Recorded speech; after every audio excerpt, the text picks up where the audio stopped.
Millions of people, young and old, around the world taking part in a second global climate strike, including more than 1,500 Amazon workers. And this, as a new poll in Germany shows, 2/3 of that country now think that protecting the climate is more important than economic growth.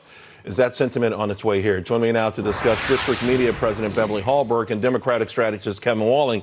I got to tell you something, Beverly. I feel like maybe a certain portion of the population already kind of feels like that in America. And I think that's the portion that's really enthusiastic about the Green New Deal, Bernie Sanders and Elizabeth Warren.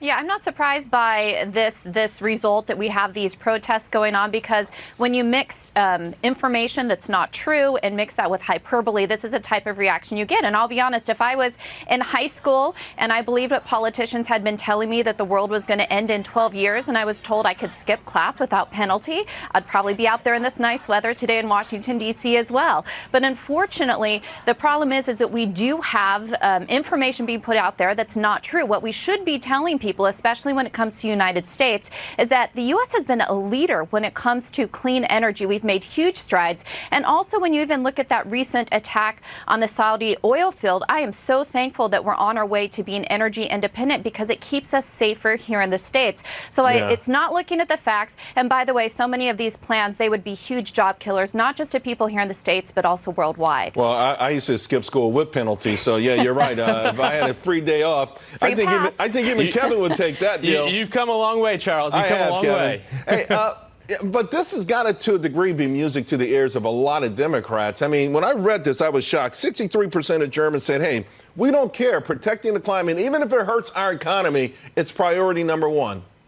Yeah, Charles, I'm encouraged with that huge outpouring of support among young people that I've seen. On the way to the Bureau here, I drove past Freedom Plaza here in Washington, D.C. It was packed with young people passionate about this issue. You know, Mike Mullen, the former chairman of the Joint Chiefs, said the number one threat to our national security wasn't necessarily Russia, wasn't the situation in the Middle East, but it was climate change and the way that it would affect our military bases overseas and instability around the world. So I'm really encouraged that these young people are stepping up in advance of the UN meeting on Saturday. It's a youth summit, and then on Monday with the General Assembly talking about this issue, because there are facts out there, as Beverly rightly points out, and we need to be very clear that this climate is changing, and we need to do something about it. I think Beverly was saying that the facts suggest that maybe the world won't end in 12 years, but I want to kind of segue Nobody's here. saying that. There are a lot of Democratic candidates that are saying that. Yeah. Nobody's saying that, Beverly. Well, I could roll the tape. Yeah, we'd be rolling tape for the rest of the show. I do want to segue a little bit here into the moderates, the so-called moderates, because now they're taking aim at Elizabeth Warren.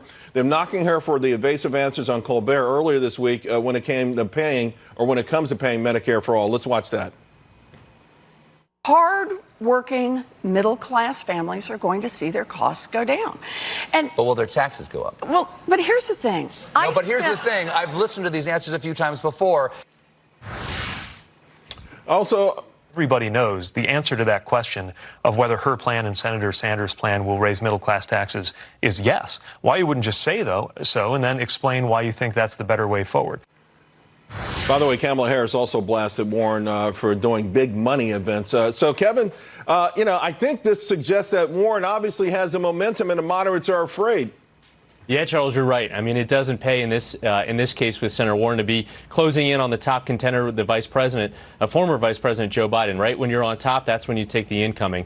But I think, as you saw in Houston last week, I was there for the debate, some serious questions into how Senator Sanders and Senator Warren plan to pay for these big ticket items like the Green New Deal and like health care reform. And there are valid questions that need to be asked and answered as we go throughout this process on our side. Although we just said that money doesn't matter when it comes to saving the planet, right?